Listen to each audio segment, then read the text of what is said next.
Welcome to Physics Desire and we come up with a continuation of the previous lecture जिसमें हम कर रहे थे आइंस्टाइन्स मास एनर्जी रिलेशनशिप। हम कर चुके थे कि हमारे पास इक्वेशन जो थी जिसमें हम फाइंड आउट कर रहे थे, डिफरेंशिएट कर रहे थे मास वाली टर्म को, जो कि हमने स्पेशल थ्योरी ऑफ रिलेटिविटी से मास फाइंड आउट किया होता है। सो उसमें हमारे पास इक्वेशन ये आ चुकी थी जब हम थ्रू आउट 2m से डिवाइड कर चुके थे इक्वेशन से। ओके, तो एक इक्वेशन हमारे पास ये थी और एक थर्ड इक्वेशन हमने मानी थी जिसमें हम चेंज इन काइनेटिक एनर्जी को बोलते हैं D E K is M V D V plus V square D M. अब देखो इक्वेशन इसको और इसको अगर मैं कंपेयर करूं तो मेरे पास ये दोनों टर्म्स तो सेम है, दैट मीन्स इनके आरएचएस साइड सेम है, M V D V plus V square D M इसमें भी है, राइट। तो इसका मतलब क्या हो गया आपका D E K is equals to D M C square हुआ। अगर मैं इनको कंपेयर करके इक्वेट कर दूं तो मेरे पास ये फैक्टर आ जाएंगे ना, this equals to this. So इसका मतलब क्या था, change in kinetic energy equals to D M C square. अब इससे एक बात, D हमारा डिनोट करता है स्मॉल चेंज को, राइट, स्मॉल चेंज। अगर मैं कहूँ थ्रू आउट द बॉडी या थ्रू आउट द मोशन जो चेंज रहेगा उसको हम कैसे फाइंड आउट कर सकते हैं, it can be find out by applying the integration. जब हम स्मॉल चेंज ना पूरे थ्रू आउट वैल्यू के बारे में बात करें या थ्रू आउट चेंज के बारे में बात करें तो हम इंटीग्रेशन फैक्टर अप्लाई करते हैं। सो डी ई के पे अगर मैं इंटीग्रेशन अप्लाई करूं and what are the limits from 0 to sum E के energy is equals to D M C square integration. अब आप यहाँ देखेंगे सी स्क्वायर बाहर आ जाएगा, कांस्टेंट है, डी एम क्या है, मास। अब देखो मास कितना आपका वेरी करेगा, मास जो एक्चुअल वैल्यू है और जो वेरिएंट उसकी वैल्यू है, एम नॉट से एम तक ही तो मास वेरी कर रहा है, उससे ज़्यादा तो इसका वेरिएशन नहीं है ना। सो यहाँ से यहाँ तक इसकी मास की लिमिट्स हो जाएंगी, बस इसमें यही ध्यान रखने वाली बात है। So now we get the integration term M not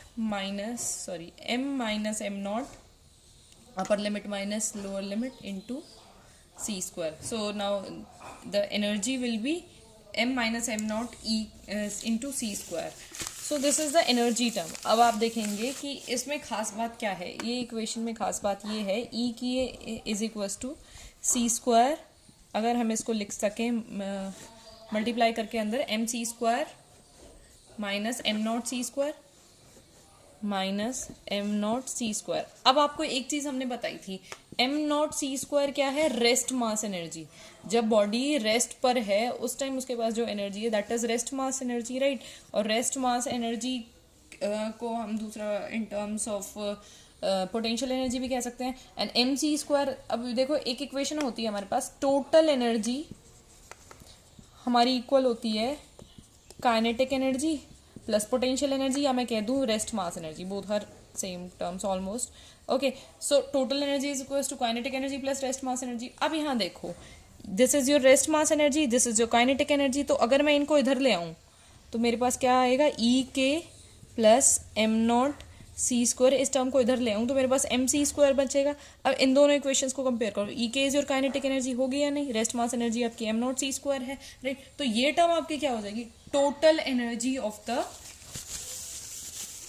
body, right. So this will be the total and this is E is equals to M C square. यही है वो एनर्जी। इसका मतलब क्या था, क्योंकि मास आपका वेरीड क्वांटिटी है, मास वेरी कर रहा है तो आपका एनर्जी भी वेरी करेगा in the special theory of relativity, और इसी को ही कहा गया आइंस्टाइन्स मास एनर्जी रिलेशनशिप। अच्छा, ये इतना इंपॉर्टेंट क्यों था, क्या था इस इक्वेशन में? एक्चुअली ये इक्वेशन है ना पूरा न्यूक्लियर हमारा इसने सॉल्व कर दिया, बहुत सारे कंजर्वेशन लॉज इन्होंने क्लासिकल मैकेनिक्स के सॉल्व कर दिया। अब देखो ये कुछ नहीं था, ये उसी कंजर्वेशन लॉ, एक हम पढ़ते हैं ना, दो कंजर्वेशन लॉज पढ़ते हैं, law of conservation of mass, okay, और एक हम पढ़ते हैं law of conservation of energy.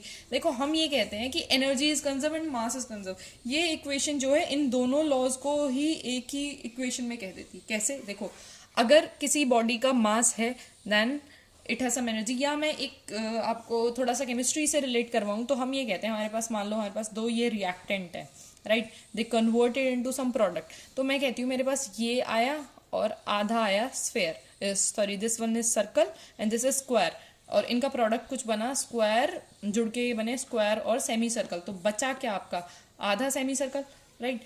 अब ये आधा सेमी सर्कल इस फॉर्म में ना आके कुछ एनर्जी रिलीज होगी। इसका मतलब क्या है, अगर आपका ये रिएक्शन में दो चीजें मिल रही हैं तो आपकी कुछ एनर्जी रिलीज होगी। अब क्योंकि यहाँ मास इक्वल है अब इसका मास और इन दोनों का मास मैं देखूं तो ये मास कुछ ना कुछ कम आएगा, राइट। तो यहाँ पे मास डिफेक्ट जैसी टर्म पढ़ते हैं हम अपनी न्यूक्लियर फिजन या फ्यूजन प्रोसेसेस में, तो वहाँ ये काम आता है। ये तो मैंने जस्ट सॉर्ट ऑफ एक एग्जाम्पल ले लिया कि अगर मेरे पास दो बॉडीज हैं और वो कुछ मिलके प्रोडक्ट बनाती है, अब वो प्रोडक्ट में तो लेकिन मास कम हुआ, जो हमने इनपुट्स दिए थे उनके अकॉर्डिंग तो हमारा मास, मान लो इसका 5 है, इसका 4 है, तो 9 kg will be the mass, total mass, पर 9 ना हो के ये बना आपका 7 kg। तो मतलब बाकी 2 kgs कहाँ चला गया? That 2 kg converted in the form of energy या हीट एनर्जी या कोई भी टाइप की एनर्जी वो में आके वो रिलीज हो जाता है, right. So this mass can be converted to energy and this relation satisfies this theoretical result, right. So ये इक्वेशन बहुत ही बड़ा एक तरह से क्रांति थी in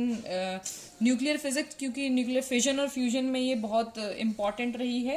and this is nothing but the combination of the two conservation laws, जिसमें हम एनर्जी और मास के कंजर्वेशन को हम एक ही इक्वेशन में स्टडी कर लेते हैं। So this is all about this lecture. Thank you, thanks for watching.